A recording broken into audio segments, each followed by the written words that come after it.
विधि 22 साल की उम्र में होती थी, जिसका अपनी दादी के अलावा दुनिया में कोई नहीं था। अचानक एक दिन दादी की मौत हो गई। विधि अब दुनिया में बिल्कुल अकेली रह गई थी। उसके बॉयफ्रेंड सनी के अलावा अब उसका इस दुनिया में कोई सहारा नहीं था। एक दिन विधि दादी की अलमारी खोलती है, जिसमें उसे एक पुरानी बैंक की पासबुक और लॉकर की चाबी मिलती है। विधि बहुत हैरान हो जाती है। वो जानती थी दादी कितनी मुश्किलों से घर चला रही थी। फिर ऐसे में उनके पास से मिली ये लॉकर की चाबी देखकर विधि के मन में सवालों की झड़ी लग गई थी। ऐसा क्या है उस लॉकर में जिसके बारे में दादी ने उसे आज तक नहीं बताया? सवाल बहुत सारे थे जिनका जवाब ढूंढना था। दादी की डेथ सर्टिफिकेट लेकर जब वो बैंक पहुंची तो उसे दादी की लॉकर का एक्सेस मिल गया। उत्सुकतावश उसने लॉकर खोला तो उसमें सिर्फ उसे कुछ कागज दिखाई दिए। विधि कागज लेकर घर लौट आई। उन कागजों के मुताबिक मंथनपुर में एक बड़ी हवेली दादी के नाम थी। इतनी बड़ी हवेली है दादी के पास और हम सालों से इस 2 कमरे के किराए के मकान में जी रहे हैं। ऐसा क्यों किया दादी ने? खैर जो भी बात हो, अब तो ये हवेली मेरी है। मैं कल ही मंथनपुर के लिए निकलती हूँ। अगले ही दिन वो मंथनपुर के लिए निकल गई थी। बड़ी अजीबोगरीब सी जगह थी ये। मेन रोड से हवेली की तरफ जाने वाली सड़क बिल्कुल सुनसान थी।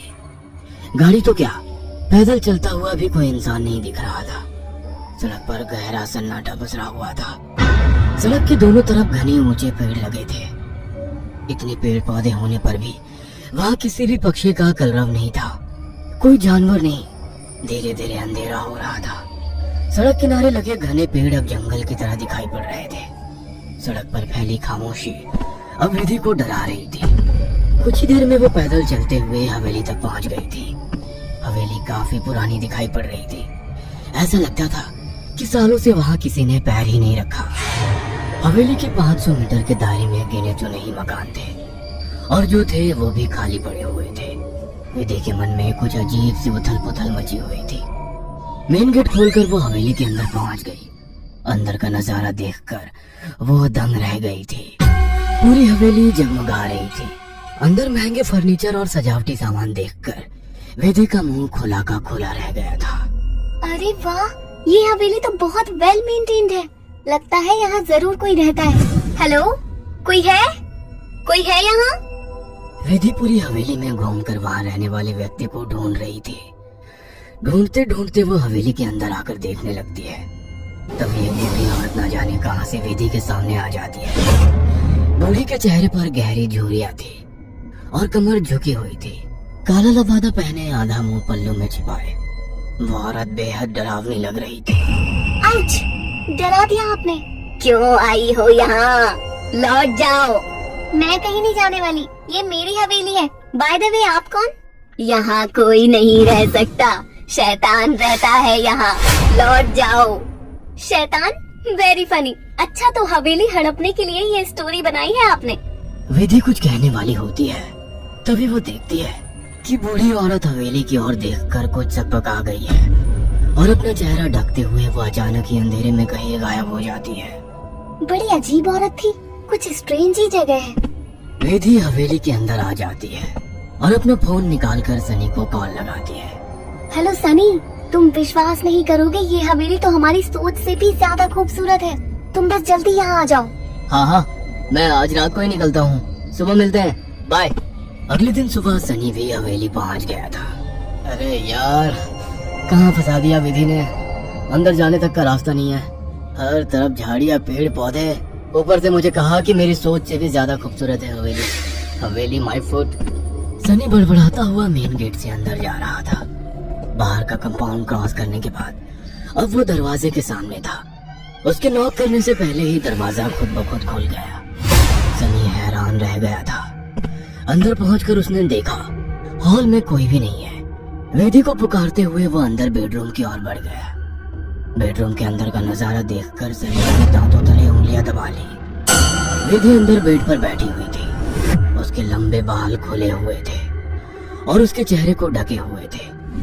बालों के बीच से उसकी लाल खून आंखें दिखाई पड़ रही थी।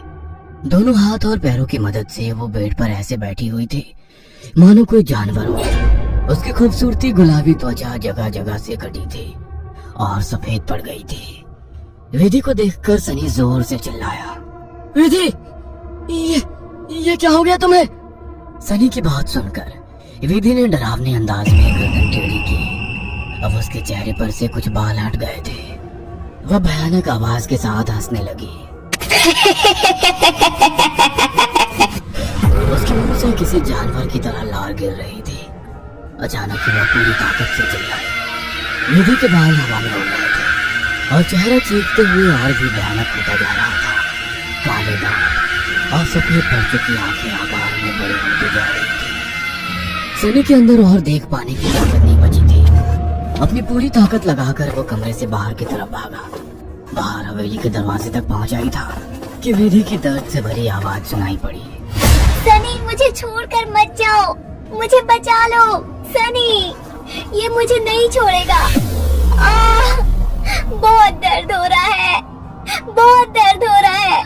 विधि जोर जोर से रो रही थी और सनी को रोकने के लिए बोल रही थी। विधि की ऐसी दर्द भरी आवाज सुनकर सनी तड़प उठा और दौड़कर उसके कमरे की तरफ वापस आ गया। ये सब क्या हो गया विधि? ये सब क्या हो गया? मैं क्या करूं, बोलो। बहुत भूख लगी है, तेरा खून पीना है। इतना कहकर विधि अजीब तरीके से मुस्कुराने लगती है और अपने हाथों और पैरों की मदद से जमीन पर रेंगते हुए सनी की ओर बढ़ती है। सनी बिजली सी तेजी दिखाकर कमरे से बाहर निकल आता है और कमरे का दरवाजा बाहर से बंद कर देता है। सनी की कुछ समझ नहीं आ रहा था। वो विधि की मदद करना चाहता था। उसे ऐसी हालत में छोड़ना उसे मौत के मुंह में धकेलने जैसा था। वह बाहर जाकर मदद मांगने का निर्णय लेता है और तुरंत बाहर निकल आता है। हवेली के अंदर दूर दूर तक केवल सन्नाटा छाया हुआ था। अंदर से रह रहकर विधि की दर्द भरी चीखें सुनाई दे रही थी। मदद की उम्मीद में सनी दौड़ते हुए आगे भागे जा रहा था। तभी उसकी नजर एक चर्च पर पड़ी। चर्च काफी जर्जर हालत में था। सनी इधर उधर देखता हुआ अंदर पहुंच गया। दोनों हाथ आपस में बांधकर वो फूट फूट कर रो रहा था। Please God help me, please. कहाँ जाऊं मैं?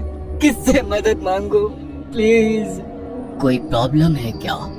मुझे बता सकते हो? फादर की बात सुनकर सनी सारी बातें फादर को बता देता है।